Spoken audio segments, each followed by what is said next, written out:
Hi friends, Baakiyalakshmi சீரியலோட predictions பார்க்கலாம். இனியாவோட birthday party எல்லாம் arrange பண்ணி ரெடியா இருக்கு. எல்லாரும் வந்துட்டாங்க. பாக்கியா, கோபி, ஈஸ்வரி எல்லாருமே வந்துடுறாங்க. இனியா கூட தயாராகி வந்துடுறாங்க. நிதிஷ் வரணும்ல அப்படின்னு சொல்லி எல்லாரும் வெயிட் பண்றாங்க. இனியா சொல்றாங்க, அவர் எந்த கோலத்துல வரப்போறான்னு யாருக்கு தெரியும், எல்லார் முன்னாடியும் வந்து அசிங்கப்படுத்தாம இருந்தா நல்லா இருக்குமே அப்படின்னு மனசுக்குள்ள பதட்டப்பட்டுக்கிட்டே இருக்கிறாங்க. டாடி, நாம கேக் கட் பண்ணிடலாம் அப்படின்னு சொல்லிட்டு, அங்கிள் கேக் கட் பண்ணிடலாம், நிதிஷ்க்கு வேலை இருக்குது போல இருக்கு அப்படின்னு சொல்றாங்க. உடனே நிதிஷோட அம்மா, உனக்கு நிதிஷ பத்தி என்ன அக்கறை அப்படின்னு குத்தி காட்டி பேசும்போது, ஆன்ட்டி எனக்கு நிதிஷ் மேல நிறைய அக்கறை இருக்கு. நிதிஷ் எந்த நிலைமையில வீட்டுக்கு வருவாருன்னு உங்களுக்கு எல்லாம் தெரியும். இத்தனை நாள் எப்படி வந்தாருன்னு. அவரு அவசரமா ஓடி வரணும், இவங்களுக்கெல்லாம் காத்துக்கிட்டு இருக்காங்க. இவங்க முன்னாடி அவர் பதட்டத்தோட ஓடி வர்றது முக்கியமா ஆன்ட்டி அப்படின்னு இனியா கேட்ட உடனேயே நிதிஷோட அப்பா அம்மாக்கு புரிஞ்சு போயிடுது. ஆமா இனியா, நீ கேக் கட் பண்ணுமா அப்படின்னு சுதாகர் சொல்றாரு. கோபி உடனே, என்ன சம்பந்தி, நிதிஷும் வந்துடட்டுமே, இந்த இடத்துல நிதிஷ் இருக்க வேண்டியது முக்கியம் இல்ல அப்படின்னு சொல்லும்போது எல்லாரும் கேக் கட் பண்றதுக்கு தயாராகிட்டு இருக்காங்க. கோபியும் பாக்கியாவும் சொல்றாங்க, இனியா நிதிஷும் வந்துடட்டுமா, கொஞ்ச நேரம் வெயிட் பண்ண. இனியா சுதாகர் கிட்ட தனியா போய் பேசுறாங்க.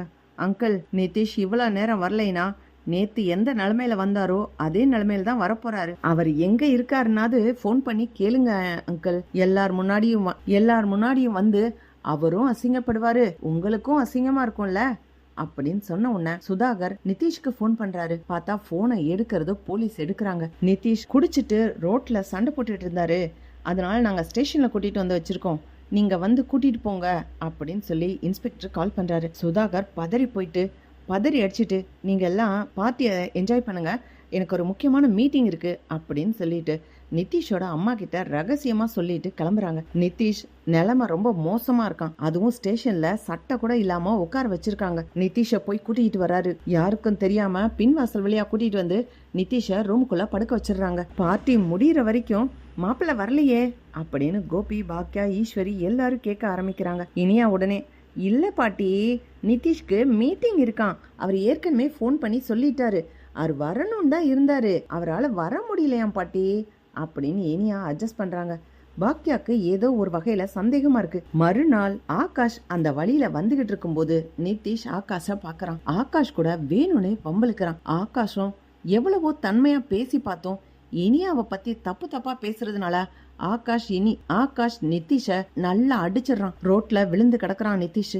இத பாக்குற போலீஸ் 2 பேரையும் கூட்டிட்டு போறாங்க. ஆகாஷ் நல்லா அடிச்சிடறான், நிதிஷ் ரோட்ல விழுந்து கிடக்குறான். ஆகாஷ்க்கு அப்படியே விட்டுட்டு போக மனசு இல்லாம ஆம்புலன்ஸ்க்கு கால் பண்ணி நிதிஷ ஆம்புலன்ஸ்ல ஏத்தி ஹாஸ்பிட்டல் கூட்டிட்டு போறாரு. அப்பதான் தெரியுது நிதிஷ் ட்ரக்ஸ் எடுத்திருக்கான் அப்படிங்கறது. நிதிஷ் ட்ரக்ஸ் எடுக்கிறான்ற விஷயம் கேள்விப்பட்ட உடனே ஆகாஷ்க்கு இனியா பாவம் எவ்வளவு கஷ்டப்படுவா அப்படின்னு தோணுது. ஆகாஷ் உடனே இனியாக்கு கால் பண்ணி, நிதிஷ் இந்த ஹாஸ்பிட்டல்ல தான் இருக்காரு, அவரு ட்ரக்ஸ் எடுத்திருக்காராம் அப்படிங்கிற உண்மைய சொல்லிடுறான். இனியா பதறி அடிச்சுட்டு ஹாஸ்பிட்டலுக்கு ஓடி வராங்க. நிதிஷ பாக்குறாங்க. டாக்டர் கிட்ட எல்லா டீட்டெயிலும் கேட்டுக்கிறாங்க. இவன் ரெகுலரா ட்ரக்ஸ் எடுக்கிறவன் தான், ட்ரக்ஸ் எடுக்க கூடாதுன்னு கண்ட்ரோல்ல இருந்தான், இப்போ மறுபடியும் அதை எடுக்க ஆரம்பிச்சிருக்கான். இதுக்கு முன்னாடியும் அவங்க பேரண்ட்ஸ் கிட்ட நாங்க வார்ன் பண்ணியிருக்கோம் அப்படின்னு ஹாஸ்பிட்டல்ல டாக்டர் சொல்றாங்க. கரெக்டா அதே இடத்துக்கு சுதாகரும் வர்றாரு. இனியா சுதாகர் கிட்ட கேக்குறாங்க, என்ன அங்கிள், நிதிஷ் ரொம்ப நல்லவன், குடிச்சிருக்கான்னு சொன்னீங்க, அவன் ட்ரக்ஸ் எடுத்துக்கிட்டு இருக்கான், ட்ரக்ஸ் எடுக்கிற பழக்கம் ரொம்ப வருஷத்துக்கு முன்னால இருந்து இருக்கான்ல அப்படின்னு சொல்லி இனியா கேக்குறாங்க. கரெக்டா நிதிஷோட அம்மாவும் வந்து, அவனோட இந்த நிலைமைக்கு காரணமே நீதான் இனியா அப்படின்னு திட்டுறாங்க. போதும் நிறுத்துங்க ஆண்டி, எல்லா பிரச்சனைக்கு காரணம் நான் தான் சொல்றீங்க. நிதிஷ் கல்யாணத்துக்கு முன்னாடியே ட்ரக்ஸ் எடுத்துட்டு இருக்கான், அதுக்கான ப்ரூஃப் இந்த டாக்டர் தான். டாக்டர் எல்லா டீட்டெயில்ஸையும் சொல்லிட்டாரு. இவன் ட்ரக்ஸ் எடுத்துக்கிட்டு இருந்தான், அதுக்கப்புறம் ட்ரக்ஸ் எடுக்காம நிறுத்தினா, இப்போ மறுபடியும் ட்ரக்ஸ் எடுக்கிறான்னு.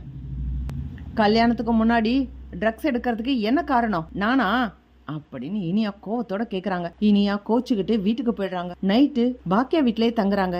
ஈஸ்வரி உடனே, இனியா எதுக்கு இங்க வந்து தங்குற, அன்னைக்கு நீங்க தங்கும் போதே சம்மந்தி திட்டுனாரு, நீ எதுக்கு சொல்லாம கொள்ளாம இங்க தங்குறேன்னு சொல்லி. நாங்கெல்லாம் வந்து மன்னிப்பு கேட்டோம்ல, ஒழுங்கா கிளம்பி போ, உன் மாமனார் மாமியார் உன்னை காணோன்னு தேடுவாங்க, அதோட நிதிஷும் தேடுவாரு அப்படின்னு சொல்லும்போது இனியா, போதும் நிறுத்துங்க பாட்டி, எல்லா பிரச்சனைக்கும் காரணமே நீங்க தான், அன்னைக்கு வந்து மன்னிப்பு கேட்டிருக்க தேவையில்ல, இந்த கல்யாணமும் செஞ்சிருக்க தேவையில்லை. நிதிஷ் எப்படிப்பட்டவன்னு கூட விசாரிக்காம பணம் இருக்கு வசதி இருக்குன்னு மட்டுமே யோசிச்சு என்ன கல்யாணம் பண்ணி கொடுத்துட்டீங்கல்ல பாட்டி. எல்லா பிரச்சனைக்கும் காரணமே நீங்க தான் பாட்டி. நிதிஷ் ட்ரக்ஸ் எடுத்துக்கிறவன் அப்படின்னு சொல்லி இனியா ஈஸ்வரி முன்னாடி சொல்றாங்க.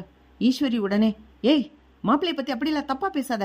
உனக்கு யாரு சொன்னா? ஆகாஷ் தான் சொன்னான். ஆகாஷ் தான் அன்னைக்கு ரோட்ல கிடந்த நிதிஷ ஹாஸ்பிட்டல்ல கொண்டு போய் சேர்த்திருக்கான் அப்படின்னு சொன்னோன்னா, ஓ ஆகாஷ் சொன்னானா?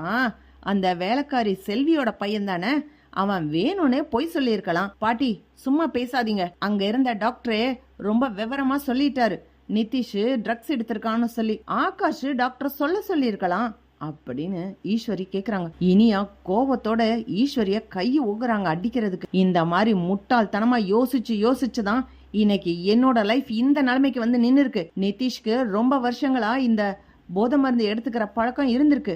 இப்ப கொஞ்ச நாளா தான் அதை விட்டு இருந்திருக்கான். இப்போ மறுபடியும் அதை எடுக்க ஆரம்பிச்சிட்டானா. இந்த டீட்டெயில் எல்லாம் டாக்டர் சொல்லியிருக்காங்க.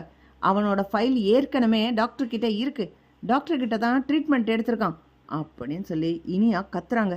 ஈஸ்வரி அப்படியே ஆடி போயிடுறாங்க. என்ன இனியா அதுக்காக கையெல்லாம் ஓங்குவியா? பின்ன என்ன பாட்டி செய்யறது? உங்களை எத்தனை தடவை சொன்ன இந்த கல்யாணம் வேணான்னு? அம்மாவும் சொன்னாங்கல்ல, நீங்க கேட்கவே இல்லையே. உங்க புடிவாதத்தினால இந்த கல்யாணம் நடந்துச்சு. இப்போ என் லைஃப் என்ன ஆகுமோன்னு எனக்கே தெரியல. இனிமே என்னால அந்த நிதிஷ் கூட போய் வாழ முடியாது. அந்த வீட்டுக்கு போறதுக்கே எனக்கு பிடிக்கல அப்படின்னு சொல்லி இனியா கோவத்தோட ஈஸ்வரி கிட்ட கத்துறாங்க. ஈஸ்வரி கோபி வந்த உடனே, பாத்தியா கோபி, இந்த இனியா என்னை அடிக்க கை ஊங்குறா, அந்த அளவுக்கு இவளுக்கு திமிரு வந்துருச்சு அப்படின்னு பேசும்போது கோபி சொல்றாரு, இல்லம்மா இனியா சொல்றது எல்லாமே சரிதான். நாம இனியா கல்யாணத்துக்கு முன்னாடி மாப்பிள்ளைய பத்தி கொஞ்சம் விசாரிச்சிருக்கணும். சுதாகரை பத்தி கொஞ்சம் விஷயம் தெரிஞ்ச உடனே, சுதாகர் வசதியானவரு, பெரிய பிசினஸ் மேன் அப்படின்னு நினைச்சு இனியாவை கல்யாணம் பண்ணி கொடுக்கலாம்னு நினைச்சிட்டேன். ஆனா நிதிஷ் அவ்வளோ நல்ல பையன் இல்லைன்ற விஷயம் எனக்கு இப்பதான் தெரிய வந்துச்சு. இனியாவோட லைஃப் இப்படி மாறுறதுக்கு நான் தாமா முக்கியமான காரணம். நான் விசாரிச்சிருக்கணும், உங்க பேச்ச நான் கேட்டுக்க கூடாது அப்படின்னு சொல்லி கோபி கோபத்தோட பேசுறாரு. இனியா சொல்றது எல்லாமே உண்மைதாமா அப்படின்னு கோபியும் சொல்றாரு. இப்படித்தான் போலாம் ஃப்ரெண்ட்ஸ். பார்க்கலாம், லைக் பண்ணுங்க, ஷேர் பண்ணுங்க, கமெண்ட் பண்ணுங்க. Thank you friends. நிதிஷை பத்திய உண்மைய ஆகாஷ் கண்டுபிடிச்சு இனியா கிட்ட சொன்னா நல்லா இருக்கும்னு நீங்க நினைச்சீங்கன்னா இந்த கதைக்கு ஒரு லைக் பண்ணுங்க.